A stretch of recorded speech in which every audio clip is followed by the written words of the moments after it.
Página 27. Huérfanos del espacio, por Roberta Heinlein, 1963. Primera parte. El universo. Crónica 3. Aquello debía ser un error. La superficie del globo, blanca, plateada y sin ninguna característica determinante de su posición, no ofrecía perspectiva alguna. Lo mismo podía tener 100 pies de anchura en la distancia que 1000 o que varias millas. Jamás había experimentado una altura inalterada mayor que la existente entre dos cubiertas de la nave, ni un espacio abierto más grande que el poblado común. Se sintió presa de pánico, asustado hasta las propias entrañas, y más aún porque ignoraba de qué tenía semejante temor. Pero el fantasma de la jungla largamente olvidada por sus antepasados se apoderó de él poniéndole un nudo helado en el estómago, con el terror básicamente primitivo del miedo ancestral. Y se agarró a los aparatos de control y a Joachim. Pero este le propinó una sonora bofetada en plena cara a mano abierta. «¿Qué es lo que te ocurre?», gruñó Joachim. «No lo sé», farfulló con un gran esfuerzo. «No lo sé, pero no me gusta este lugar. Vayámonos pronto de aquí». Jim levantó las cejas frente a Joe, pareció disgustado y dijo, «Creo que nosotros nos podríamos ir también. Estoy seguro de que nunca podrás enseñarle nada a esta pobre criatura y que nunca aprenderá nada de lo que le digas». «Oh, ya verás cómo sí», replicó Joe, dejando a un lado toda discusión. Súbete en uno de esos sillones. «Ay, en ese». Mientras tanto los ojos de se habían posado en el tubo mediante el cual habían llegado al centro de control y lo había seguido en su vuelta atrás hasta la entrada. Entonces la esfera se le apareció como era, enfocada convenientemente a sus ojos, y la peor parte del pánico sufrido terminó. Cumplió con la orden recibida, aunque todavía temblando, pero ya capaz de obedecer. El centro de control consistía en una rígida estructura compuesta por unos sillones, a propósito para recibir los cuerpos de los operadores de aquellos aparatos, misteriosos para una serie de otros aparatos, paneles y dispositivos montados de tal forma que estaban al alcance inmediato de sus operadores, desde donde todos eran perfectamente gobernables, sin que obstruyeran la visión. Los sillones estaban provistos de unos brazos, y sobre ellos, montados igualmente, una serie de controles más pequeños apropiados para cada oficial de guardia, pero no estaba todavía en condiciones de darse cuenta de la realidad. Se deslizó bajo el panel de instrumentos en su asiento y se retrepó, contento al fin de comprobar su gran estabilidad. Le acogió el sillón en una agradable posición de estar semireclinado, con descanso para los pies y apoyo para la cabeza. Pero en el panel que había frente a Joachim había ocurrido algo, lo captó de reojo y se volvió para mirar atentamente.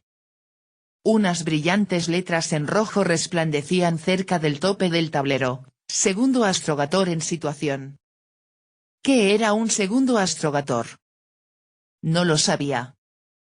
Después se dio cuenta de que en el tope de su propio tablero de mandos aparecía una etiqueta que decía, segundo astrogator, y concluyó que debería tratarse de él mismo o, más bien, del hombre que debería estar sentado allí. Se sintió momentáneamente incómodo pensando en que el verdadero astrogator pudiese llegar y le sorprendiese sentado en su puesto, pero procuró alejar de su mente semejante idea. Aquello parecía del todo inverosímil.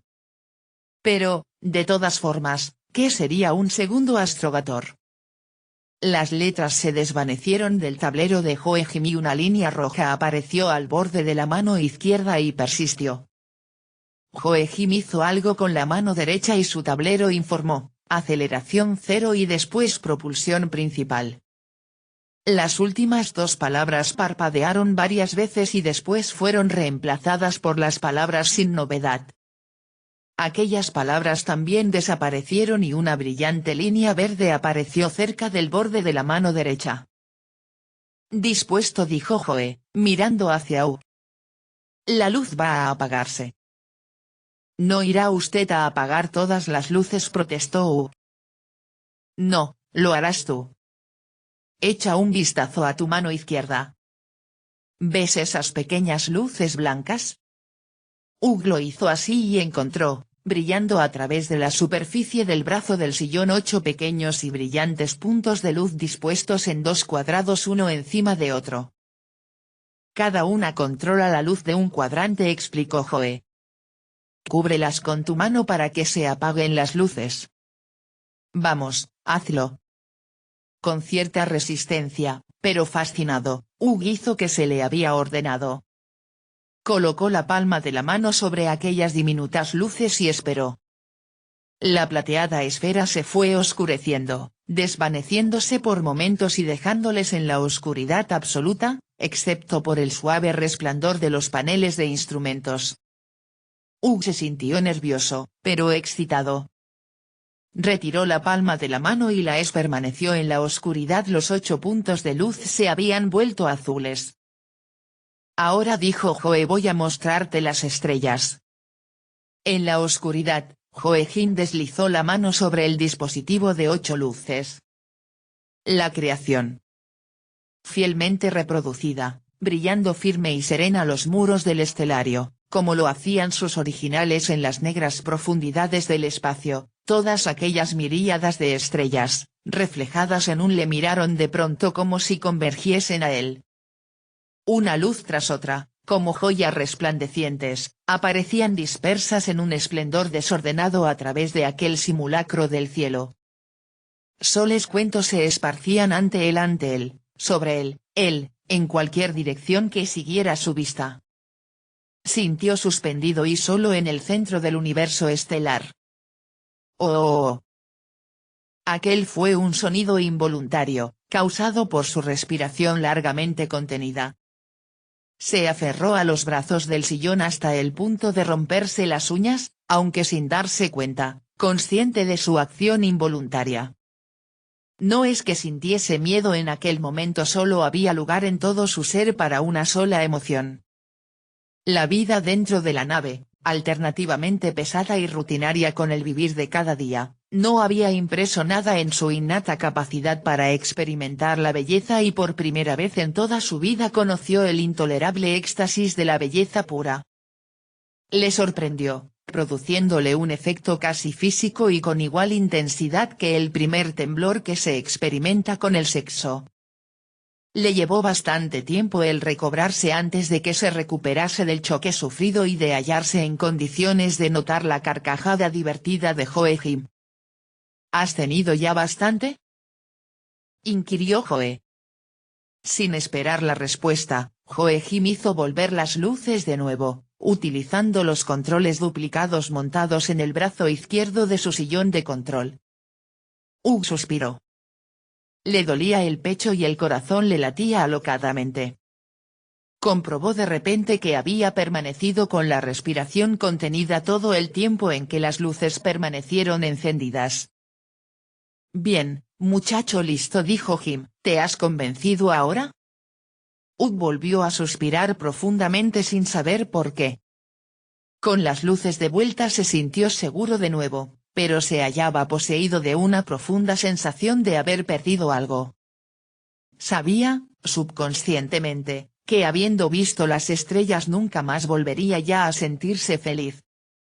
Aquel sombrío dolor que sentía en el pecho, la vaga ilusión insatisfecha de su perdida herencia de los cielos abiertos y las estrellas, nunca volverían a quedar silenciados, aunque todavía era demasiado ignorante para darse cuenta cabal de todo ello en lo más recóndito de su mente.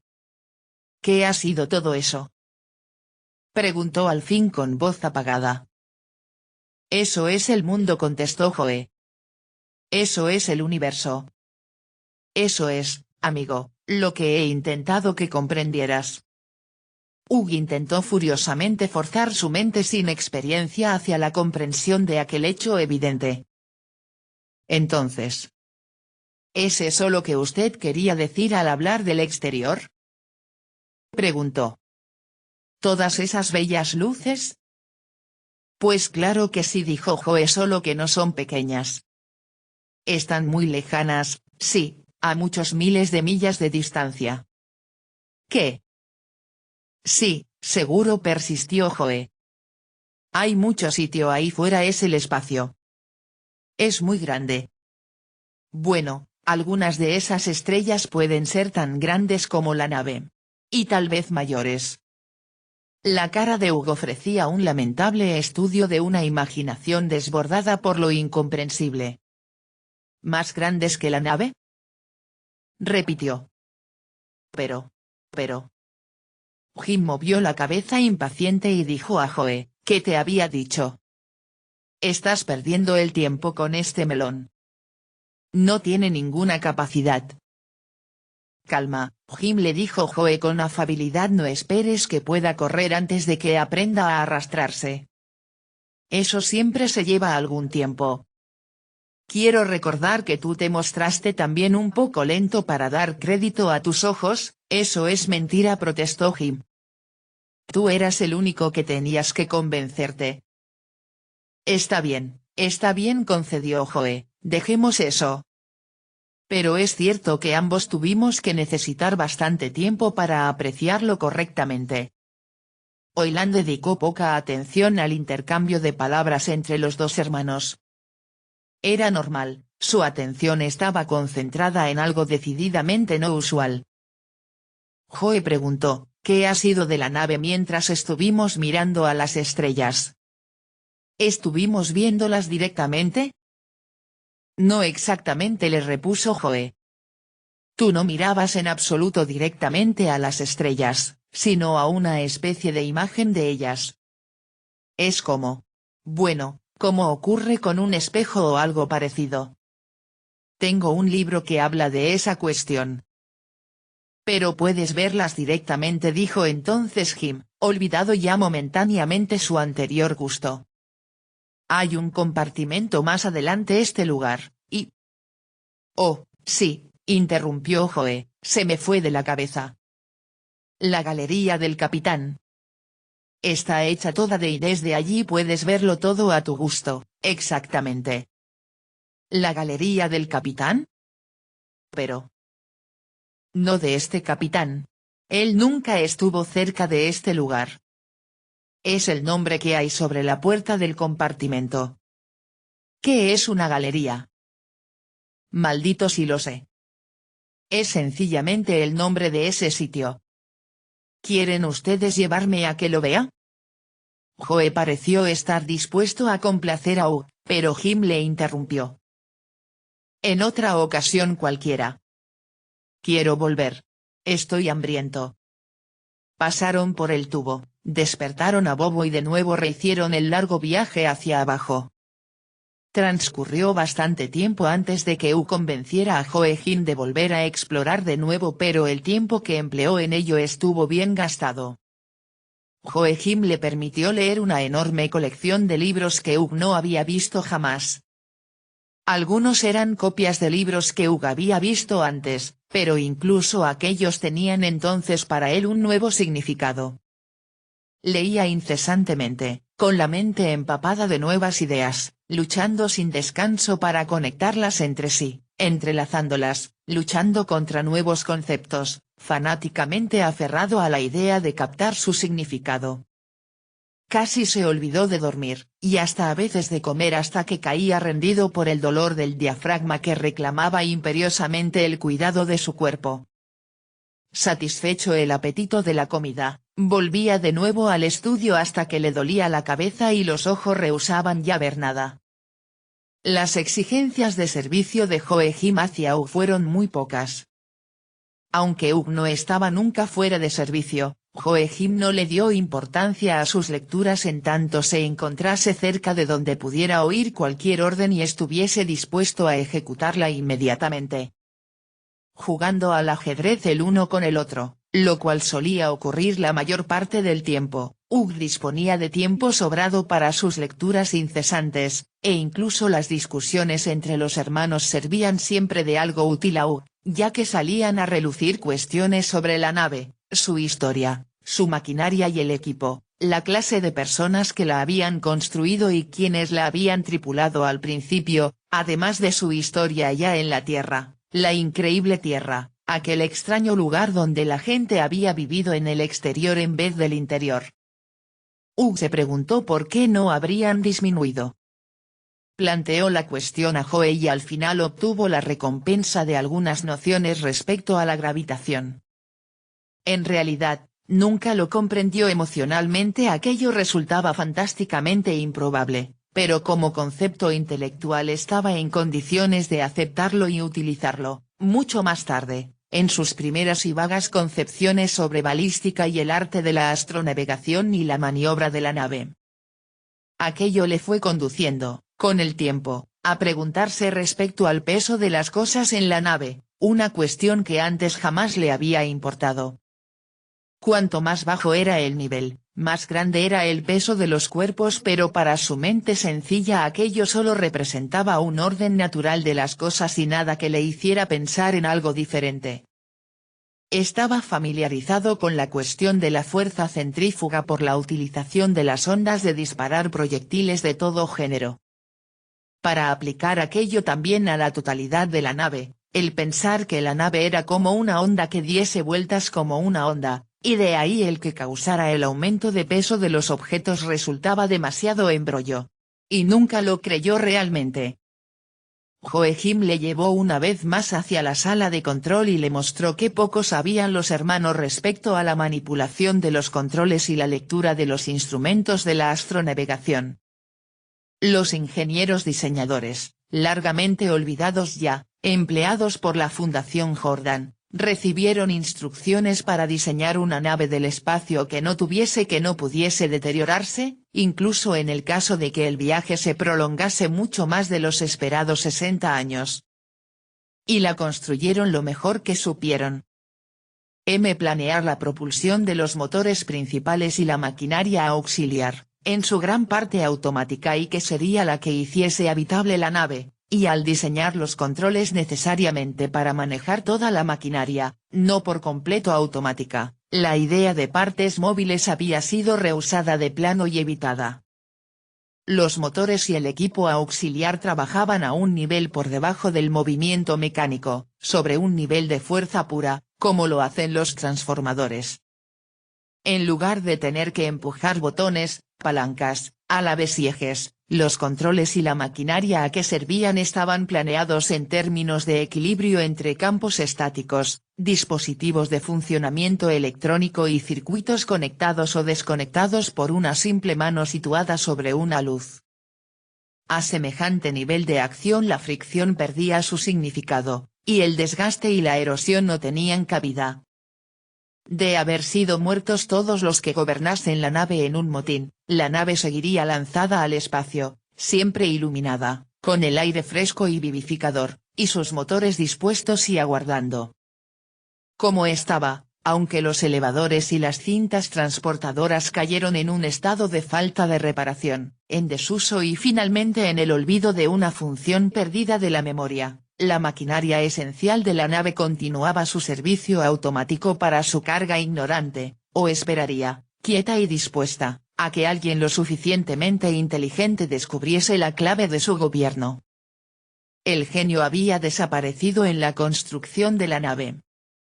Demasiado enorme para ser ensamblada y montada en la Tierra, había sido reunida pieza a pieza en su propia órbita más allá de la Luna.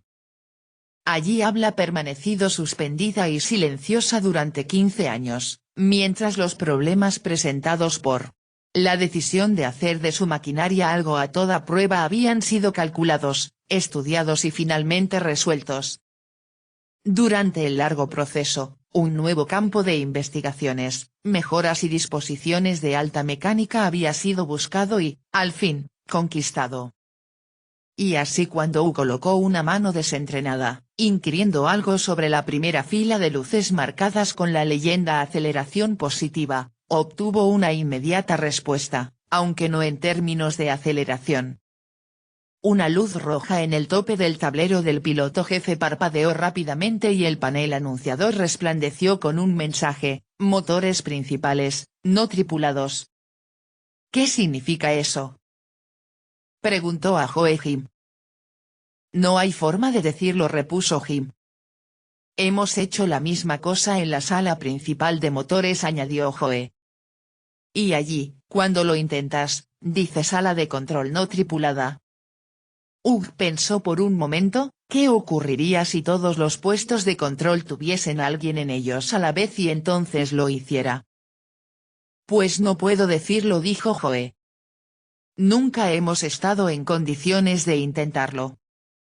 Hugh no dijo nada más.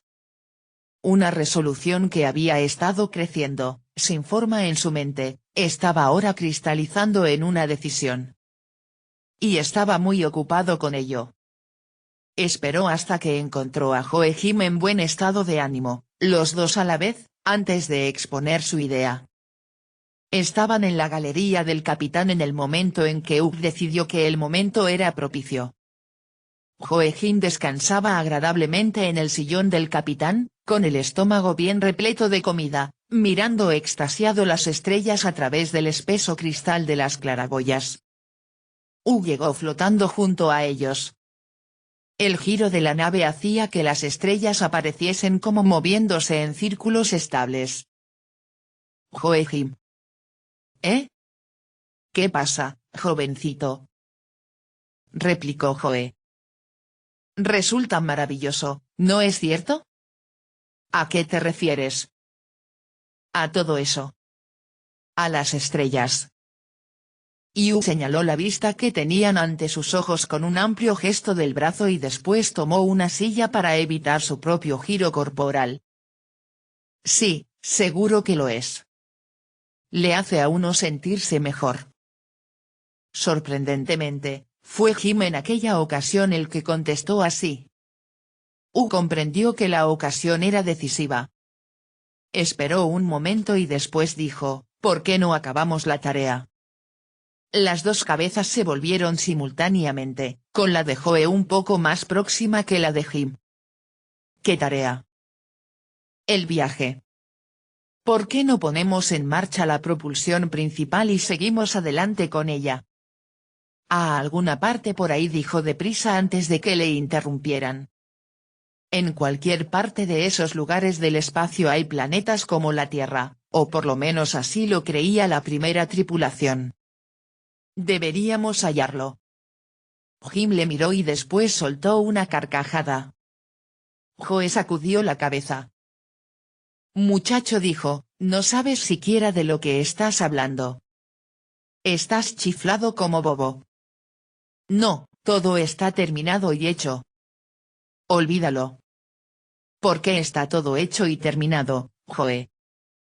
Bien, porque es un trabajo demasiado grande. Hace falta una tripulación que comprenda qué es lo que tiene que hacer y entrenada para operar con la nave. ¿Y es precisa tanta gente para eso? Ustedes me han mostrado solo una docena de lugares, en total, para los hombres que estuvieran en los controles. ¿No podría una docena de hombres gobernar la nave? Si supieran cuál era el trabajo que correspondiese a cada uno. Jim dejó escapar una risita entre dientes. Eso va para ti, Joe. Creo que tiene razón. Joe destacó su cabeza mirando fijamente a Oyland. Creo que superestimas nuestros conocimientos.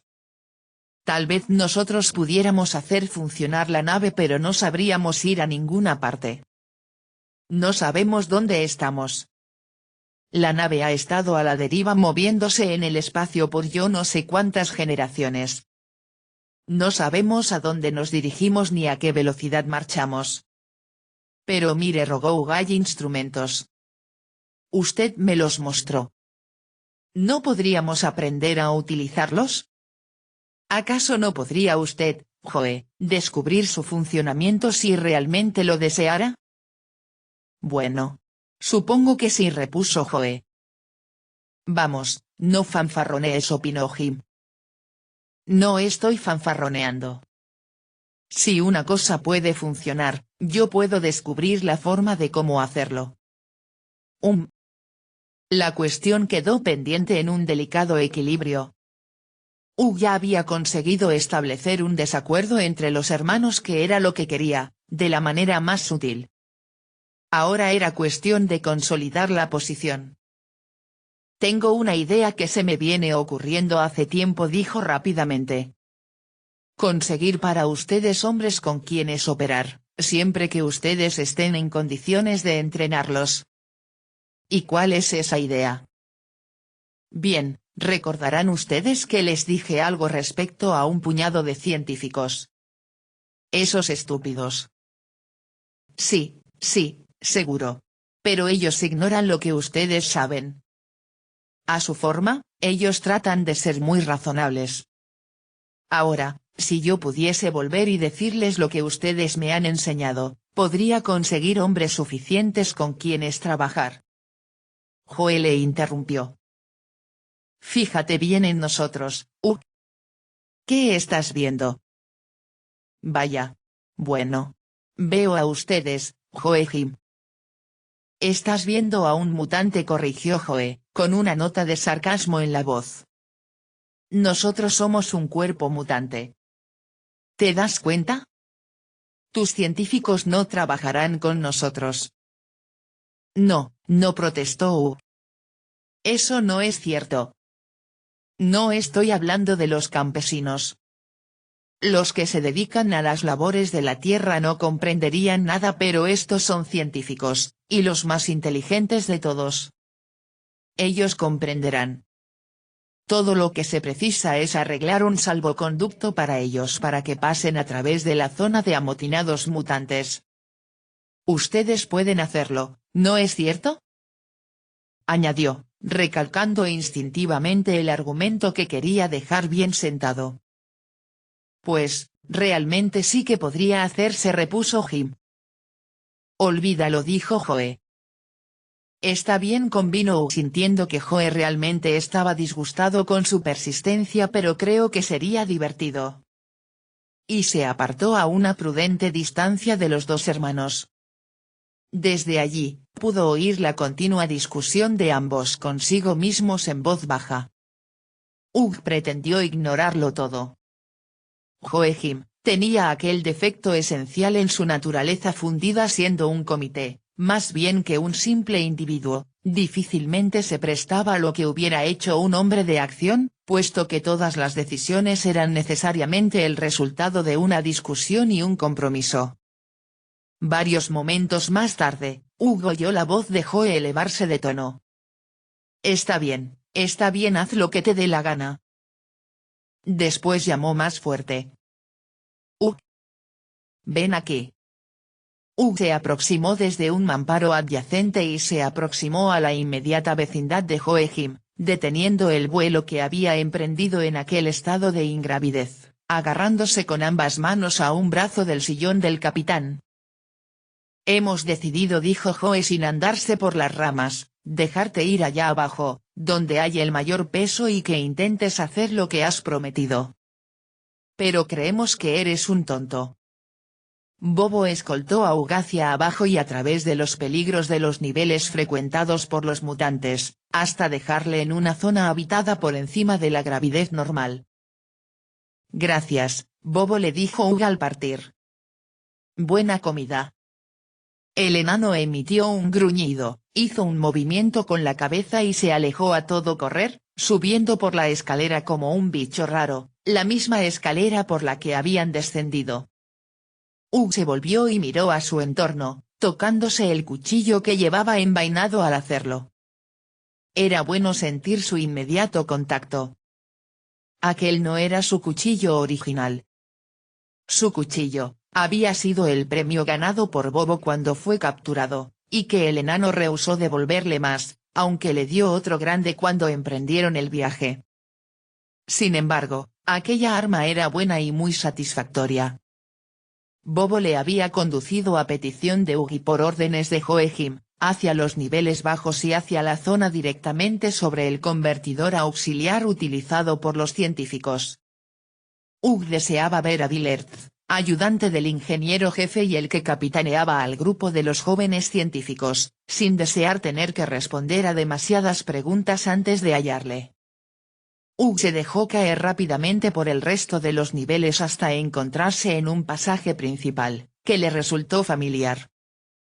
Magnífico. Una vuelta a la izquierda, un paseo de unas 200 yardas y se encontró a sí mismo a la puerta del compartimento que alojaba al convertidor. Un guarda estaba de vigilancia frente a ella. Hugh intentó pasar pero fue detenido. ¿Dónde crees que vas a ir? Quiero encontrar a Billard. ¿Te refieres al ingeniero jefe? Bien, no está aquí. ¿Jefe? ¿Qué ha ocurrido con el anterior? Oilan lamentó haber hecho tal observación pero ya era demasiado tarde. ¿El antiguo jefe? Vaya, ya hizo el viaje hace bastante tiempo y el guardián le miró con sospecha. ¿Qué es lo que va mal contigo, eh? Nada, repuso Hugh. Un despiste. Pues es un despiste muy divertido. Bien, encontrarás al jefe Erz alrededor de su oficina, probablemente. Gracias. Buena comida. Buena comida. Hugh fue conducido a presencia de Erz tras una corta espera. Erz le miró desde su mesa de despacho, al entrar Hugh en su cabina. Bien, dijo, con que estás de vuelta, y no estás muerto, sino bien vivo. Esto es una sorpresa. Te habíamos borrado de la lista, ya puedes suponerlo, como habiendo hecho ya el viaje. Sí, supongo que sí. Bueno, siéntate y cuéntame cosas, ahora tengo algún tiempo disponible. Tengo que admitir que al primer vistazo, no te había reconocido. Has cambiado mucho. Con esos cabellos grises. Imagino que habrás pasado buenos apuros, ¿estoy en lo cierto? ¿Cabellos grises? ¿Es que los tenía en la cabeza? Lo cierto es que Erz también había cambiado mucho, según apreció Hugh a su vez. Estaba barrigudo y con muchas arrugas en el rostro. Por el buen Jordan.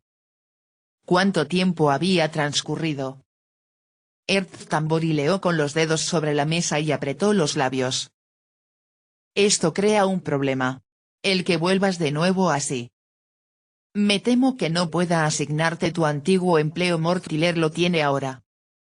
Pero creo que encontraremos una plaza para ti, conveniente a tu rango. Hugh recordó a Mortiller de forma poco favorable. Una clase de individuo escurridizo, hipócrita y siempre pendiente con lo que únicamente tenía relación con las reglas y regulaciones del servicio. De forma que Tiller había entrado en el grupo de los científicos y tenía su antiguo empleo. Bien, aquello poco importaba. Está bien, repuso al fin Oiland. Quería hablarte acerca de... Por supuesto, es una cuestión de prioridad y de veteranía, continuó Erz. Quizás el Consejo prefiera mejor considerar la cuestión. No conozco otro precedente. Hemos perdido un número de científicos a manos de los mutantes en el pasado, pero tú eres el primero que escapas con vida, por todo cuanto puedo recordar. Eso no tiene importancia, le interrumpió Hugh. Tengo algo mucho más urgente de qué hablar. Mientras estuve lejos de aquí, descubrí cosas fantásticas, Bill, cosas que son de una importancia suprema para que las conozcas cuanto antes.